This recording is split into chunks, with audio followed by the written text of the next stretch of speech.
কোটা বৈষম্য নিরসনে এক দফা দাবিসহ কুমিল্লা বিশ্ববিদ্যালয়ের ব্লকেট কর্মসূচিতে হামলার প্রতিবাদ ও বিচারের দাবিতে কুমিল্লা নগরীর পুলিশ লাইনস থেকে জেলা প্রশাসকের কার্যালয়ের সম্মুখে গণপদযাত্রা করেছে কুমিল্লা বিশ্ববিদ্যালয়ের শিক্ষার্থীরা।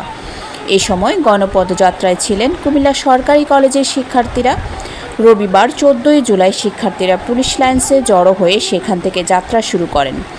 কুমিল্লা জেলা প্রশাসক কার্যালয়ে অতিরিক্ত জেলা প্রশাসক পঙ্কজ বড়ুয়ার কাছে স্মারকলিপি প্রদান করেন বৈষম্য বিরোধী আন্দোলনের কুমিল্লা বিশ্ববিদ্যালয়ের নেতৃবৃন্দ।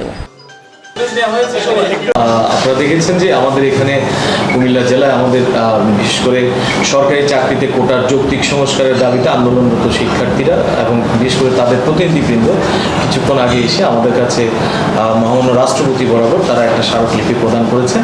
তো সেই স্মারকলিপিটি আমি গ্রহণ করেছি আমাদের জেলা প্রশাসকের পক্ষ থেকে এবং আমরা এটাকে যথাযথ কর্তৃপক্ষের মাধ্যমে আমরা এটা তাদের আবেদন স্মারকলিপিটি আমরা এটা পাঠিয়ে দেব।